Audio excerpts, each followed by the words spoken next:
So, let's talk about a story from the history of science. It's about a simple, glowing object that didn't just challenge what we knew about physics, it completely shattered our understanding and forced us to rebuild it from the ground up.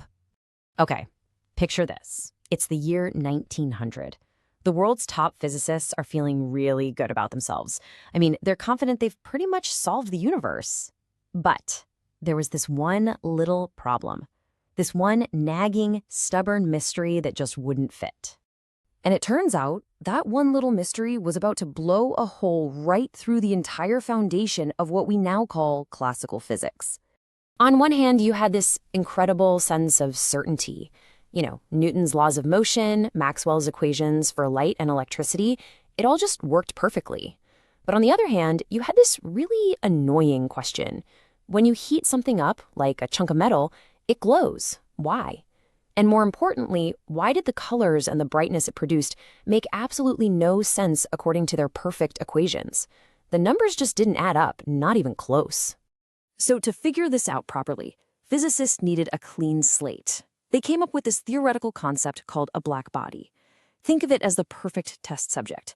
It's an idealized object that absorbs every single bit of light and radiation that hits it, and when it heats up, it glows in this pure, predictable way that only depends on its temperature.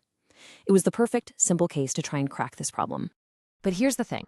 When they applied their best, most trusted theories to this simple blackbody, they didn't just get a slightly wrong answer. They got an answer that was completely, utterly bonkers, leading to a crisis with a very dramatic name.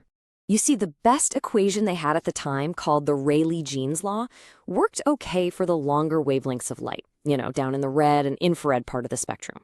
But as the wavelengths got shorter and shorter, heading towards blue and ultraviolet light, the equation predicted that the energy being pumped out should just keep going up and up and up, towards infinity. Now, just stop and think about what that really means. The theory was saying that any warm object, a hot poker in a fireplace, a toaster oven, even your own body, should be blasting out an infinite amount of deadly, high-energy ultraviolet radiation. I mean, your fireplace shouldn't be a death ray, right? Obviously, this wasn't happening. This spectacular failure of their theory was so bad, they called it the Ultraviolet Catastrophe. Physics was, it was officially broken. So who steps in to fix this epic mess? You might expect some young, radical thinker, right? Nope. It was a pretty conservative, by-the-book German physicist named Max Planck, and he was about to try something he thought was absolutely crazy. See, Planck had been beating his head against this problem for years. He tried everything he could think of within the rules of classical physics, and nothing worked. So finally, in what he later called an act of desperation, he decided to just cheat. He'd try a weird mathematical trick, just to see if he could force the equation to match the real-world data. And this trick was an idea called quantization. Here's the key. Classical physics always assumed that energy was continuous. It was like a smooth ramp. You could have any amount you wanted. Planck's crazy idea was, what if it's not a ramp? What if it's a staircase? What if energy can only come in these little distinct packets, these quanta? You could be on step 1 or step 2, but never, ever somewhere in between. And this bizarre idea led him to one of the most famous equations in all of science. It says that the energy, E, of one of these packets is equal to a tiny number called Planck's constant, h, times the frequency of the light, nu. Now here's why that fixed everything. High-frequency light, like ultraviolet, would need a really big chunk of energy to create even one packet. It was much easier for an object to emit lots of small, low-energy packets of red light. This effectively put a cap on the energy output at high frequencies. And just like that, the ultraviolet catastrophe was gone. The math perfectly matched reality. Now, the reason we never notice this chunkiness in our everyday life is because that number, Planck's constant, is, look at it. It is unbelievably, absurdly tiny. The steps on that energy staircase are so small that to us, it just feels like a perfectly smooth, continuous ramp. The quantum nature of the universe was hiding in plain sight, just at a scale too small for us to see. And the craziest part? Planck himself didn't even really believe it. He was a classical physicist through and through. He thought this whole quanta thing was just a mathematical fluke, a fudge factor that someone would eventually explain away with normal physics. He had absolutely no idea. He had just kicked open the door to a whole new reality. So Planck basically leaves this weird revolutionary idea just sitting there, thinking it's a temporary hack. But 5 years later, another genius comes along, takes a look at Planck's trick, and realizes it's not a trick at all. It's a fundamental truth about how the universe works.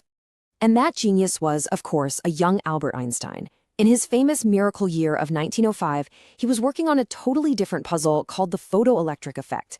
That's when light hits a piece of metal and knocks electrons off of it. Classical physics couldn't explain that either, but Einstein had a flash of insight. What if Planck's idea was the key? Einstein took it one giant step further.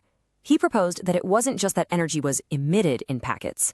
He said that light itself is made of these little particles of energy, which we now call photons.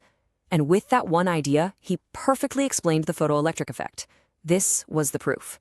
Planck's mathematical trick was real.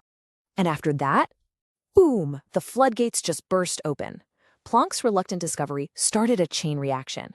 A few years later, Niels Bohr used it to figure out the structure of the atom. Then came Schrödinger, and a whole new generation of physicists who built the entire framework of quantum mechanics. Physics would never be the same again. Okay, so this is all fascinating history, but what does a 100-year-old physics problem have to do with you, right now, in your daily life? Well, it turns out that desperate mathematical fix is the foundation of pretty much our entire modern world. Just take a look at this list. Lasers, they work by controlling exactly how atoms release those packets of light, those photons. The transistors in your smartphone and computer, the tiny switches that are the brains of every digital device, there are billions of them, and they are pure quantum mechanics. Solar panels, MRI machines in hospitals, the atomic clocks that make GPS possible, none of it would exist if we didn't understand this quantum world that Planck stumbled into. So here's the real takeaway. Every single time you pick up your phone, watch a movie, or get a medical scan, you are using a piece of technology that flows directly from one man's desperate attempt to figure out why a hot piece of metal glows the way it does. And all of this leaves us with a really fascinating question to think about, doesn't it? What's the ultraviolet catastrophe of today? What seemingly small, annoying scientific puzzle, or what little mathematical trick born out of desperation in some lab right now is about to become the seed for the next world-changing revolution?